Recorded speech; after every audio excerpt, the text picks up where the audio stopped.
You ask Tiger to solve. This deals with linear equations with one unknown.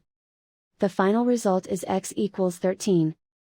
Let's solve it step by step. Simplify the expression. Expand the parentheses. Simplify the arithmetic. Expand the parentheses. Simplify the arithmetic. Group all x terms on the left side of the equation. Add 28x to both sides. Group like terms. Simplify the arithmetic. Group like terms.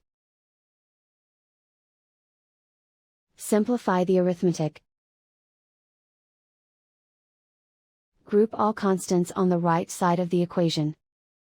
Subtract 9 from both sides. Simplify the arithmetic.